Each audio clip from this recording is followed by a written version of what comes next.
Hi, I'm Aileen.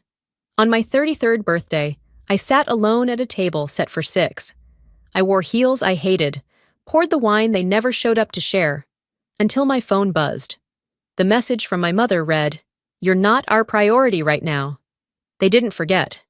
They made other plans without me, using the money I gave them.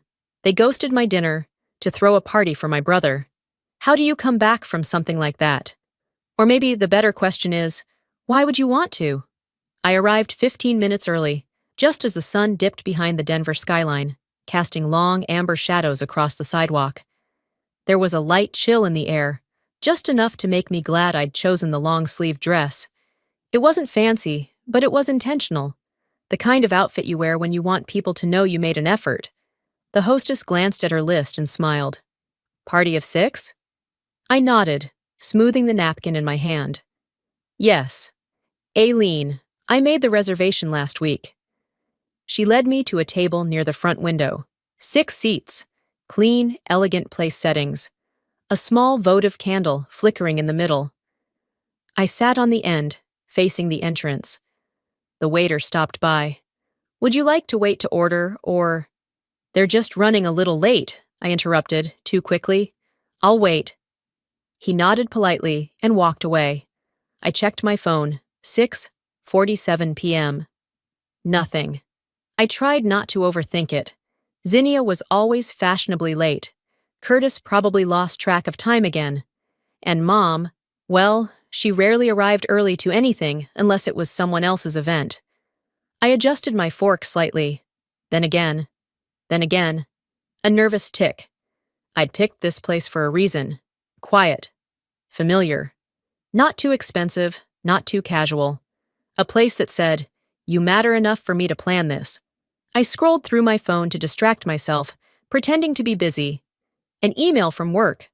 A sale at a store I didn't shop at anymore. Then the screen lit up again. This time, a text. From Mom. I unlocked it immediately.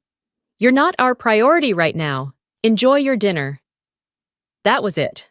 No happy birthday. No explanation.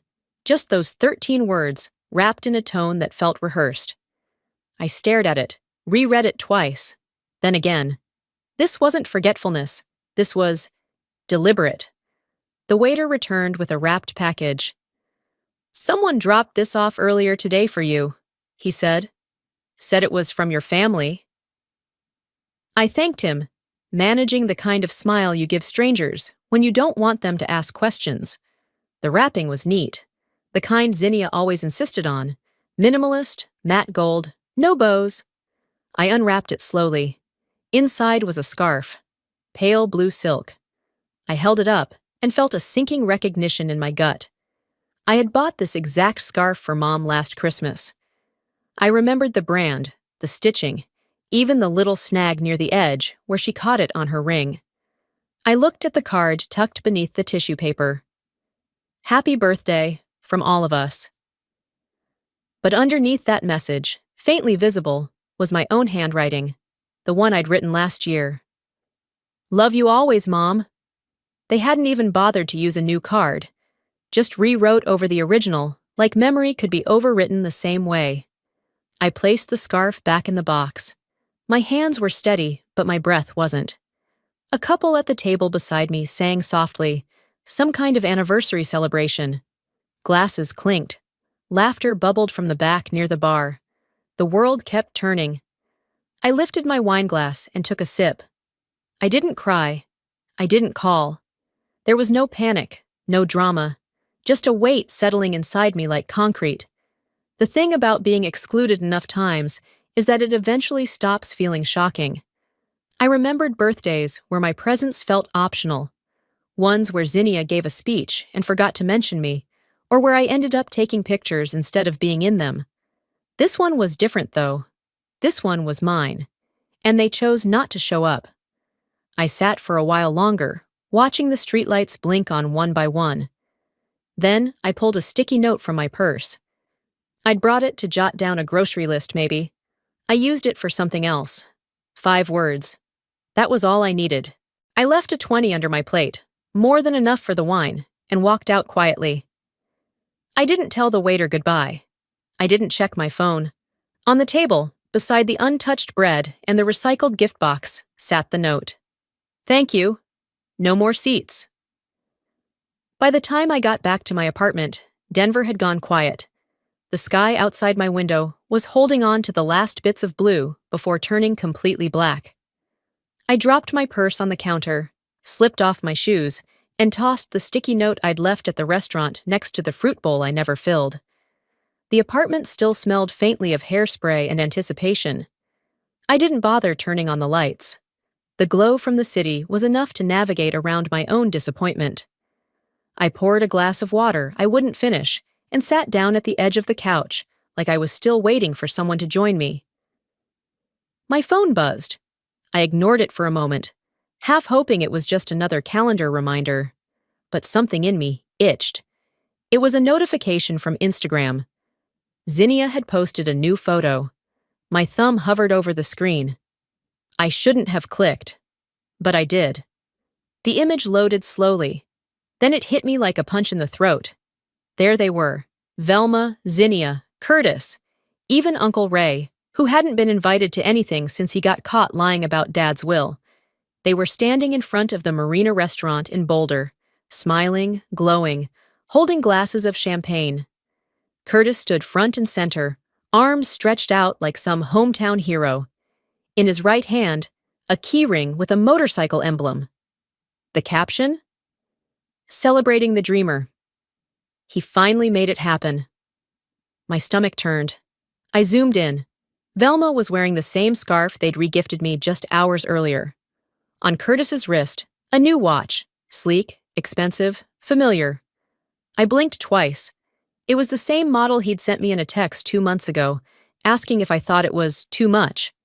I told him not to buy it. He'd said he couldn't afford it anyway. And yet, there it was. I set the phone down. For a second, I just stared at the reflection of my face on the black screen. Then I picked it up again and opened my banking app. There it was. Last Tuesday, $1,500 wired to Curtis's account. He'd said it was for rent. He'd cried. They're threatening to kick me out, Aileen. I'm scared. He wasn't scared. He was shopping. I let the phone slide from my hand and fall onto the couch. My chest wasn't tight. My eyes weren't burning. I felt, still, like someone who had stepped out of their own body and was watching the scene from the ceiling. They hadn't just left me off the guest list. They'd used my money to fund the party. They'd raised a glass to my absence and paid for it with my kindness. I got up and walked over to the table. My laptop was already open from earlier that morning, when I'd tried to book a dinner reservation with enough seats for people who didn't even bother to reply.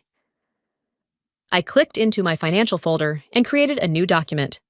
Support, unreciprocated. Line by line, I began adding what I could remember. Car loan relief, $2,800. Mortgage bridge payments, $5,200. Emergency dental for Zinnia's son, $600. Motorcycle celebration, funded unknowingly by me, $1,500. No receipts, no thank yous, no invitations. I copied the photo from Zinnia's post and pasted it beside the last line. Then I opened another tab and searched for the phrase, selective family amnesia, just to see if someone else had defined it better than I could. My phone buzzed again. A forwarded voicemail from Velma. I didn't play it. Instead, I let the notification sit on the screen while I stared out the window at the slow crawl of headlights in the distance. Somewhere, a couple was probably celebrating an anniversary. Somewhere, someone was holding a child close after a long week. Somewhere, people were choosing each other. And mine had chosen this. I whispered to the silence. This is what they chose. Let them live with it. The next morning came quietly, as if the world itself was trying not to intrude. I woke up not because of an alarm, but because the blinds hadn't been fully closed the night before. Pale light spilled across the carpet, cold and uninviting. My apartment, still tidy from hours of trying not to feel anything, looked like it had been set up for a guest who never arrived. I didn't reach for my phone. Instead, I sat on the edge of the bed and stared at the corner of the room where my suitcase leaned against the wall. Still packed from that weekend, I'd canceled to help Velma fix a leaking pipe. She said she'd tried calling Curtis first, but you know how boys are. I remembered missing a weekend getaway with people who actually wanted me around. And I remembered saying, "It's okay, Mom, I'll come." It was never okay. I just didn't know how to say that out loud. At the kitchen table, I opened my laptop and pulled up the spreadsheet I'd started the night before. I created a new tab and typed the title, Emotional Overdrafts. Then I began to list. Not just the wire transfers and checks, but the moments I had withdrawn something from myself to deposit it in someone else. Canceled trip to New Mexico, Curtis's car broke down. Thanksgiving catering, no reimbursement, never acknowledged. Zinnia's baby shower decor, last-minute ask, thanked only on Facebook. Velma's emergency dental bill, claimed she'd pay me back, never did. No tears, just facts. That was the difference between sadness and clarity. Sadness left you curled up. Clarity sat you up straight and asked for itemized proof. My mind wandered. There was Zinnia's wedding. I was seated near the back, next to the catering intern and someone's ex-boyfriend. When they raised glasses for the toast, Zinnia said, "To my amazing family," then forgot my name, called me Aileen with a long I, like I was a +1. And the Christmas Eve dinner, where Velma asked me to just help in the kitchen, real quick, while everyone else posed for photos by the tree. I came out 20 minutes later with a tray of roasted vegetables and heard Uncle Ray ask, "Oh, you were here?" I was always there, just never counted as being there. The difference was subtle, but sharp. My phone finally buzzed. I glanced at the screen, a message from Marla. "Hey, just wanted to give you a heads up. My aunt ran into your mom yesterday. She said Velma told people you're exaggerating things, making drama, said you've always been a bit much." I set the phone down slowly. So that was the story now. Not just erased, but rewritten. My silence wasn't just being ignored. It was being used. I thought about every family gathering I'd shown up to out of guilt, every birthday party where I'd taken the photos instead of being in them, every gift I'd sent when no one remembered mine. And I thought of the photo I'd seen just hours earlier, of them celebrating Curtis, funded by my blind generosity. I scrolled through my phone and found a picture from 2 years ago. Holiday dinner. Everyone was smiling. Velma was holding a glass of wine. Zinnia wore a red satin dress. Curtis had already spilled gravy on his shirt. I wasn't in the picture, because I was the one who took it. I held the phone in my hand for a long time, staring at the image like it might finally let me in. It didn't. I was never in the picture, I whispered to the empty room, because I was the one framing it. Monday arrived wearing a gray sky and the kind of breeze that feels like something's about to shift, even if no one says it out loud. I brewed coffee more out of habit than need. The silence in my apartment was less of a comfort that morning and more like a dare. After answering a few mandatory work emails, I opened the browser and logged into the mortgage account Velma and I had shared since Dad passed. I wasn't expecting anything dramatic. Just needed to double-check that the last payment I'd made actually went through. That's how it always started, with something small. But then, while skimming through the account details, I noticed an unfamiliar document attached to the property profile. It was a revised ownership agreement. My name had been listed on the original deed for 3 years. Now it was gone. I clicked the download button and opened the PDF. There it was, filed just 4 weeks ago. My name had been removed. The new document listed Velma and Curtis as co-owners. No signature line for me. No request for consent. Just a clean, silent erasure. I grabbed my phone and called the county clerk's office. After 5 minutes of hold music and 2 transfers, I was connected to a woman with a calm voice and a tired tone. "Yes, ma'am," she said, after I gave her the file number. This revision was submitted in person, Paperwork's been processed and notarized. I tried to keep my voice steady. Was there a signature from me on file? Let me check. The pause on her end stretched so long, I almost ended the call myself. Then she returned. There's a signature, yes. It says Aileen M. Jennings. Looks tidy, but no ID attached, no confirmation, just the signature page. I never signed that, I said flat. That's not mine. Well, she replied, her voice now carrying a hint of tension, I'd recommend contacting a property attorney if you believe fraud was involved. I thanked her and ended the call. Fraud. My own mother's hand likely on the pen, drawing a line through my place in the family. Again, only this time, legally. I minimized the window and tried to steady my breathing. My eyes caught the corner of a folder on my desktop. I opened it. Inside was a copy of last year's event flyer for the senior community fundraiser, the one I'd anonymously funded when the city cut their budget mid-year. Velma had shown up to the event in pearls and a pastel suit and gave a speech that left 2 board members in tears. She accepted the plaque in the family's name. The newsletter the following month called her the beating heart of the Jennings family legacy. My name wasn't printed anywhere, not even in the fine print. I dragged the revised deed into the folder and retitled it, Not Forgotten, Just Ignored. Then I took screenshots of the newsletter article and the event photo where Velma was front and center, smiling beside the mayor. I pasted them all into a single document labeled Pattern. I didn't call her. I didn't confront anyone. Instead, I drafted an email to a real estate attorney I found through a referral from a coworker. It was short, direct. I attached the files, laid out the timeline, and hit send before I could overthink it. The decision felt clean. Like pulling a splinter you hadn't realized had gone septic. Scrolling back through the PDF, I stopped on the final line. All heirs in agreement. Verified. They didn't even pretend to check. They just assumed. I whispered to the quiet screen. I wasn't just forgotten. I was deleted. The light outside had begun to dim, slipping into that soft blue-gray hush that happens right before night settles in. Shadows from the trees danced across the living room floor, stretching long and uncertain. I hadn't changed out of my work clothes, hadn't really done much at all. My shoes were by the door.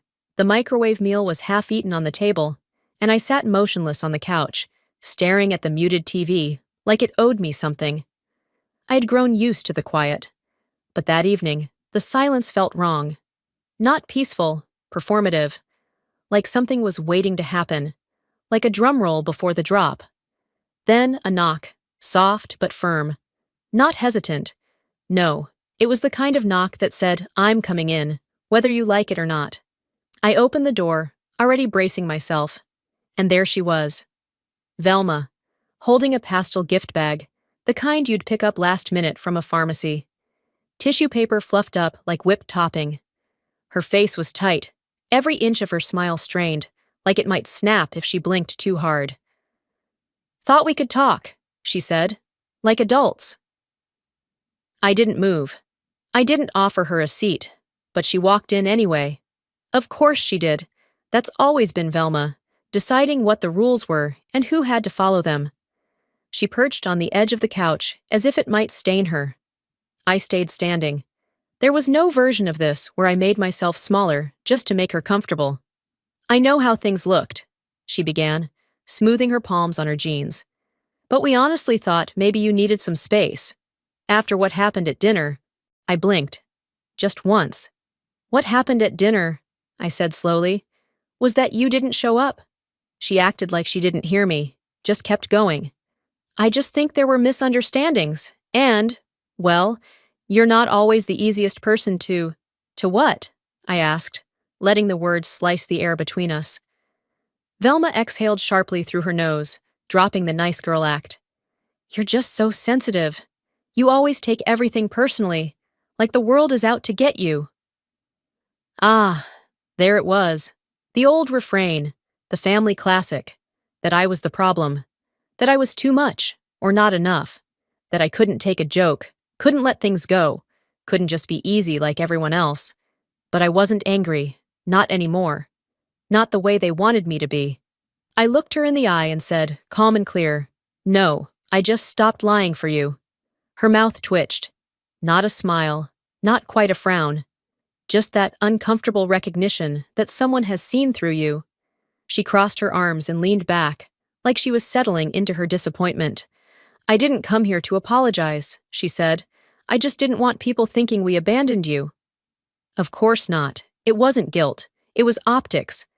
She placed the gift bag on the table, like some kind of offering, her expression stiff with effort.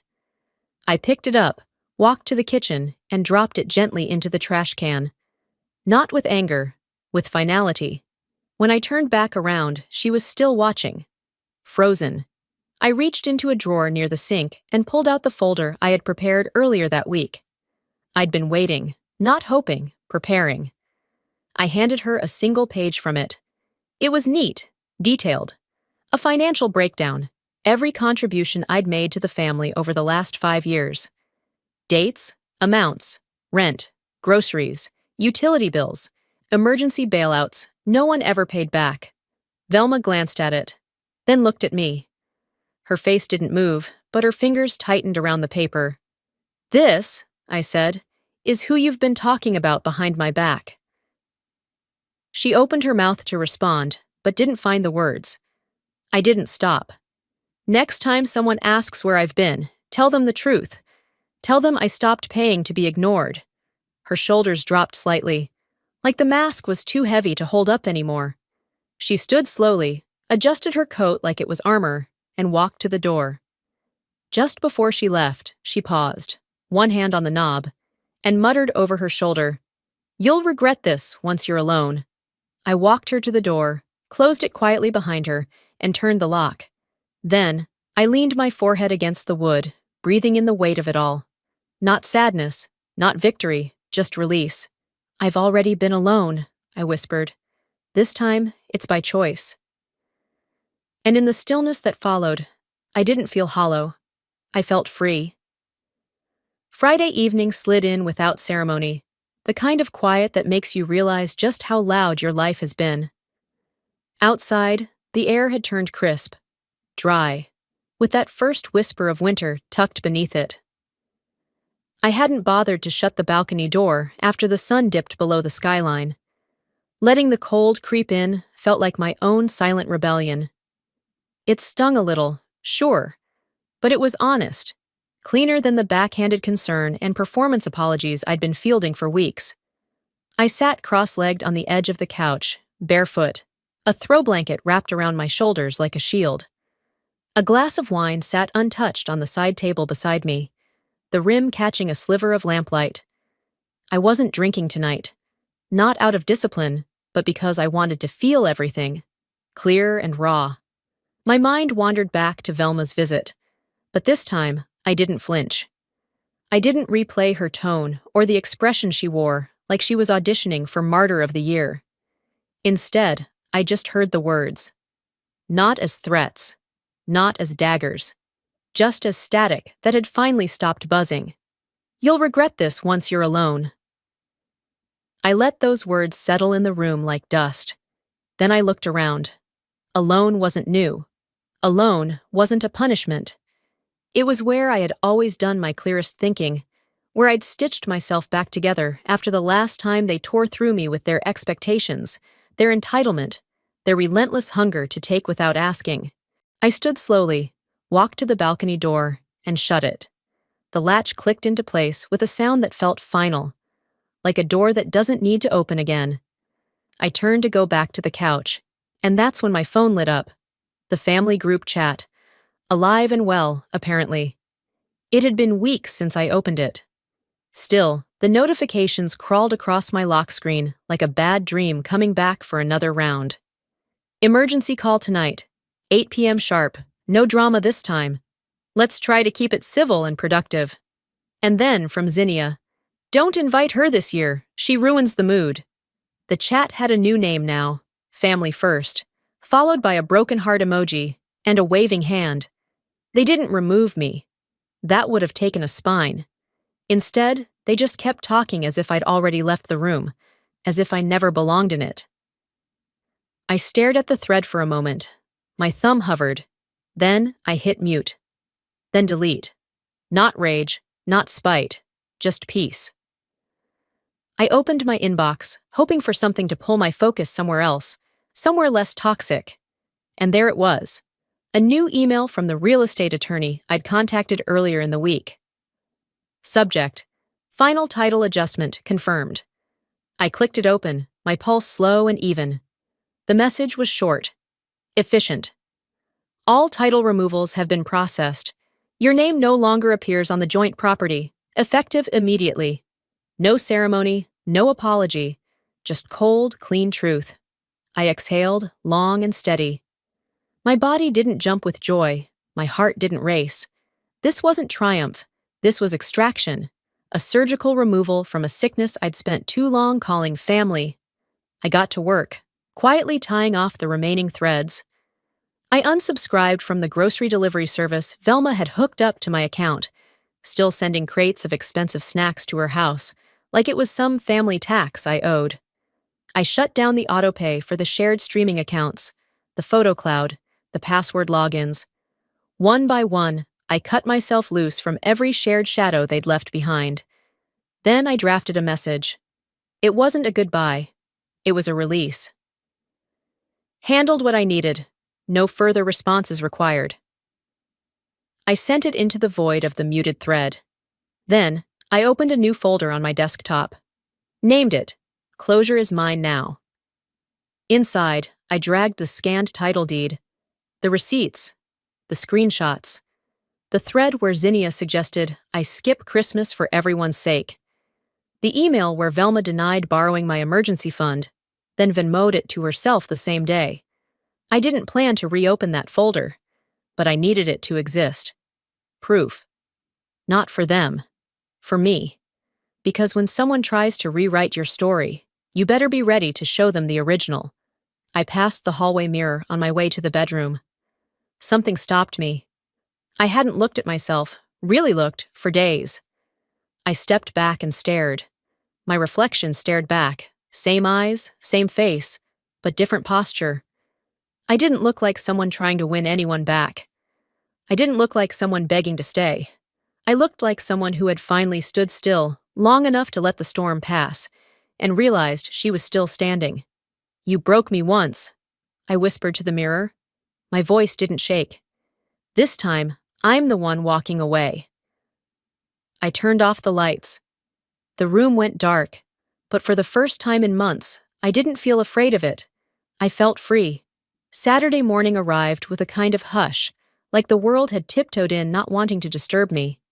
The sunlight crept slowly across the living room floor, filtering in through the blinds, as if testing whether it still belonged here.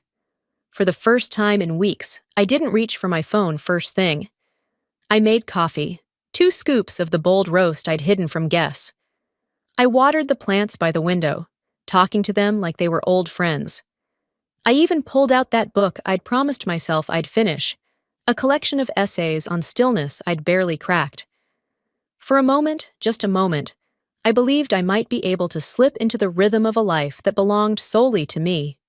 One that didn't orbit around obligation, guilt, or manufactured loyalty. A quiet, self-authored kind of life. Then my phone lit up. 1 missed call, then 3, then 7. The family group chat, as always, had undergone another rebrand. It used to be called Emergency Mortgage Crisis. Then it became Unity Over Blood, and now it read Family Unity SOS. I didn't even need to open the thread to know what it meant. They were spiraling. A string of messages followed. Let's talk tonight. No judgment, just solutions. Time to come together. We can fix this. We need to regroup. And finally, the one that froze my fingers mid-scroll. Zinnia. Let's be real. Don't invite her this year. She ruins the mood. I stared at the screen. Her profile photo hadn't changed. It was still that overly filtered Thanksgiving group shot, taken at the house I'd partially paid for. The one where I was cropped out, just beyond the edge of the fireplace. Smiling, arms full of pies. Forgotten. I didn't respond. I didn't even finish reading the thread. I took a breath, captured screenshots of every message, and moved them into a folder I'd created at my attorney's suggestion. Defamation log. Inzio 1. It was growing faster than I expected. Instead of spiraling, I reached for something else. A weathered book from the bottom shelf, one my dad had given me years ago. It wasn't about money or law or ambition. It was about stillness. Something I hadn't known I was craving until recently. Halfway through the book, a page bent with use stuck out. A folded slip of paper had been tucked inside, thin, creased, with my dad's unmistakable handwriting. It read, "You are the one who gives without asking.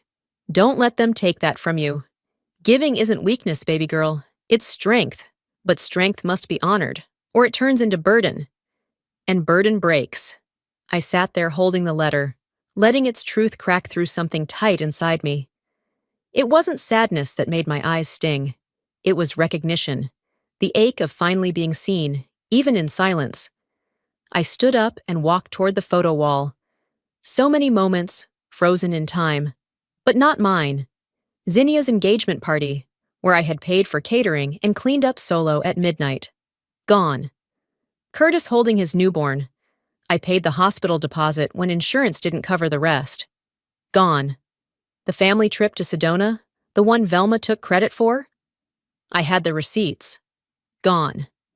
I took down each photo, one by one. They clinked against each other as I dropped them into a trash bag. All except one. The picture of Dad and me, just us, laughing on the front porch, summer light in our hair. I tucked it behind my bedroom closet door, taping it inside so it wouldn't fall. That was the only memory I wanted to keep. Back in the living room, I checked my phone again. Zinnia had posted something new on her feed. A photo of a dimly lit family dinner, cropped tightly around the table. Caption: "Even when someone disappears, family still stands together." The comments rolled in like clockwork. "Hope you're okay. You've always been the strong one. She's probably going through something. Just pray for her." I didn't cry. I took screenshots. I attached them to an email titled Defamation Log, SU1, and sent it to my attorney with a single line, "For the case file." Then I powered off the phone and set it face down on the table. The silence didn't scare me, not anymore. "They wanted a quiet collapse," I said aloud, voice steady, steady in a way I hadn't felt in years. "What they're getting is controlled detonation." And for the first time in a long time, I felt free. Not just free from them, but free to define what came next. No more adjusting the tablecloth. No more cropping myself out. No more pretending that being silent meant being kind. I wasn't disappearing. I was reclaiming. One photo, one folder, one truth at a time. I pulled out of the parking lot just before sunset. The little store-bought chocolate cake, still in its plastic container, sat on the passenger seat beside a worn paperback copy of All the Pretty Horses. It was Dad's favorite. I'd found it last night in a box marked winter coats, and for some reason, it felt right to bring it with me. The drive from Denver to Boulder wasn't long, just under an hour, but long enough to make me feel like I was crossing a line that couldn't be uncrossed. The air carried that dry chill that comes when summer starts losing its grip. Golden light filtered through the cottonwoods, and I noticed the way their branches moved, like they were exhaling, like they too had been holding their breath. I passed the restaurant where I'd waited alone the week before. That awful Tuesday. I didn't flinch. I didn't even glance at the valet stand. It didn't mean anything anymore. Some places lose their meaning when the people in them stop meaning anything. Edith's care home was quiet. Peaceful even. The woman at the front desk gave me a brief nod as she buzzed me in. She didn't ask who I was, or why I carried a lopsided chocolate cake with a single candle taped to the lid. Maybe she knew, or maybe she'd stopped trying to make sense of the stories that walked through those doors. Some visits don't need explanations. They're written on your face, in your hands, in the quiet way you move. I found Edith sitting near the wide front window in the common room. The light made everything glow a little. She was flipping through one of those oversized magazines meant for aging eyes. More pictures than text, the kind that fills space, but not necessarily minds. She looked up slowly, squinting at first, then grinning in that soft, crinkled way of hers. "Well," she said, folding the magazine in her lap, "would you look at that?" "Happy belated birthday to me," I said, holding up the cake like it was a trophy. She chuckled. "You're the only person I know who brings her own cake to her own party." "With one candle," I added, "and no guest list." "I'd say one guest is enough," she said. I set the cake on the little coffee table between us. I used the tiny lighter I kept in my purse, mostly for emergency incense or frayed shoelaces. Apparently now, for birthday symbolism too. I lit the candle. The flame flickered weakly in the late sun. We didn't sing, didn't make a wish out loud. We just sat and shared a crooked slice of too sweet cake and sipped coffee that had been sitting on the warmer too long. It was bland, but I didn't mind. I don't think she did either. In that moment, I felt more seen than I had in years. "I never had a daughter," Edith said after a while, leaning back. "But if I had, I think I would have wanted one like you. Stubborn, not soft. The kind of girl who doesn't wait for someone to offer her a chair, just drags one over and sits down." I stared at her, holding her words like a photograph I wanted to press into a book and keep forever. "If I'd had a mother like you," I said quietly, "maybe I wouldn't have spent so many years learning how to exist in rooms where no one saved me a seat." We didn't cry. Neither of us even blinked hard. Some griefs don't spill out. They just settle. By the time I left, the sky had turned that pale lavender shade you only get in Colorado, between late summer and early fall. The road back home felt different. Lighter. My phone buzzed twice in the cup holder. I didn't check it until I parked outside my building. The screen lit up. Voicemail from Velma. I pressed play. Her voice came through, hoarse and shaking. "You've made your point," she said. "This family is breaking because of you." I didn't finish listening. I deleted the message mid-sentence, before she could list all the other things I'd apparently destroyed. The guilt wasn't mine anymore, and I wasn't going to borrow it back. In the mailbox downstairs, a plain envelope waited. Legal stationery. I knew what it was before I tore it open. It was done.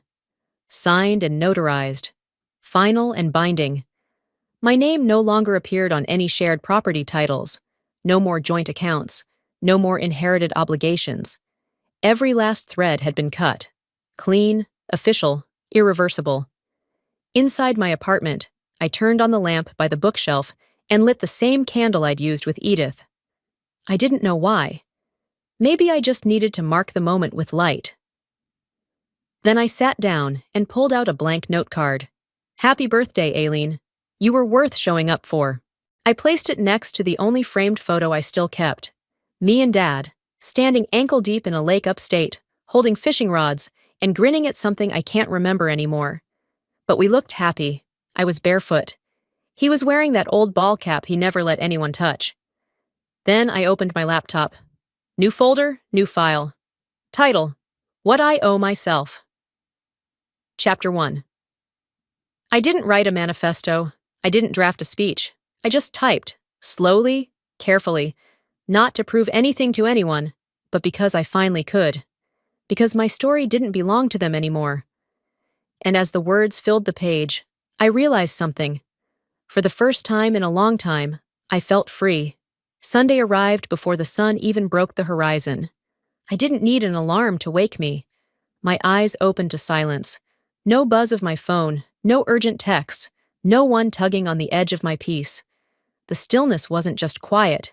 It was earned. And this time, it didn't feel like loneliness. It felt like space. Mine. I stepped barefoot across the cool hardwood floor, heading toward the kitchen. My steps felt different, less rushed, more grounded. I brewed a cup of coffee and leaned against the counter, listening to the faint hum of the machine and the occasional birdsong outside. Still no alerts, no calendar reminders. Just me, my breath, and the soft beginning of a day I didn't have to survive. I could simply live.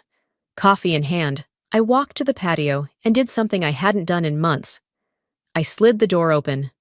Fully. The morning air rolled in gently. Not sharp, not intrusive, just honest. Like it wasn't asking anything of me. And I didn't flinch. I took a long sip of coffee, then just stood there, watching the sky shift colors. I wasn't waiting for anything or anyone. For once, I didn't feel like I was preparing for battle. I wasn't rehearsing a defense or crafting a careful reply. I wasn't trying to earn space that was already mine. My phone buzzed from the other room. I didn't rush. I finished my coffee, rinsed the mug, and dried my hands before checking it. Voicemail, from Curtis. I hesitated for a beat, then played it. No greeting, no emotion. Just his voice, sharp and familiar. Mom's freaking out. The mortgage is overdue again. The bank's calling. You knew this would happen when you pulled out. Just like that. No responsibility. No reflection. Just blame. Tossed like a hot potato in my direction. I didn't feel heat rise in my chest. I didn't feel the sting I used to. I just forwarded the message to my attorney with a simple subject line. Do not engage. A few minutes later, another ping. The family group chat I hadn't touched in over a week lit up. Velma. We didn't raise you to be cold. Zinnia, like clockwork, chimed in. You're still family, but family doesn't abandon. I just stared at the screen for a moment. They didn't raise me to be cold. They raised me to be silent, to absorb, to bend, to keep showing up even when the door was closed in my face. This wasn't abandonment. This was preservation. For the first time in my life, I wasn't cutting ties out of anger. I was choosing peace over performance. I placed the phone face down and walked to the bedroom. My closet door was already half open, and I pulled it the rest of the way. Inside, still taped to the wood, was a photo of Dad and me, slightly wrinkled from time, corners curled just a little. He was laughing in it, his hand on my shoulder, steady and proud. For a long time, I thought that photo was proof that I'd been loved. Once. But now? It reminded me of who I was when no one was watching. I grabbed a sticky note and wrote, You didn't raise me to break. You taught me how to hold. I pressed it beside the photo and smoothed the edges flat. Then I went back to my desk, opened my laptop, and pulled up the document I'd started after my talk with Edith. The title still read, What I Owe Myself, Chapter 1. I stared at the blinking cursor for a while, letting the quiet speak first. Then I began to type. Lesson 1. You are allowed to leave the table when love is no longer being served. I reread it. Then I smiled, hit save, and leaned back. I opened a new browser tab and searched for flights, not because I wanted to disappear, but because I wanted to arrive. Somewhere fresh. Somewhere I didn't carry old definitions of who I had to be. There would be no dramatic exit, no social media goodbye, no announcement, no final plea for understanding. Just a quiet decision, a booked seat, a tomorrow that belonged only to me. And that, right there, that was the freedom I'd been chasing all along. Not a house, not approval, not the illusion of reconciliation. But this. The soft click of a door opening in the morning, the taste of coffee without anxiety, the ability to read a cruel message and choose not to answer, the courage to say, this isn't where I stay anymore. I didn't feel lonely, I felt whole, and I knew, wherever I was going next, I wouldn't be bringing their silence with me, only my voice, and that was enough. Sometimes walking away isn't weakness, it's wisdom. I spent years trying to earn a seat at a table that was never meant to hold me, and when I finally stood up, I realized I had the strength to build my own. If you're listening and you've ever felt like the background character in your own life, I want you to know this. Your worth isn't defined by who claps for you, but by how you choose to clap for yourself. Now I'm curious, have you ever had to let go of people you once called family just to finally find peace? Share your story in the comments. Let me know where you're watching from. And if this video resonated with you, drop a 1 in the chat. Or tell me why it didn't. I welcome every voice here. If you believe in healing, strength, and stories that speak to the heart, don't forget to subscribe to this channel. There's more truth where this came from.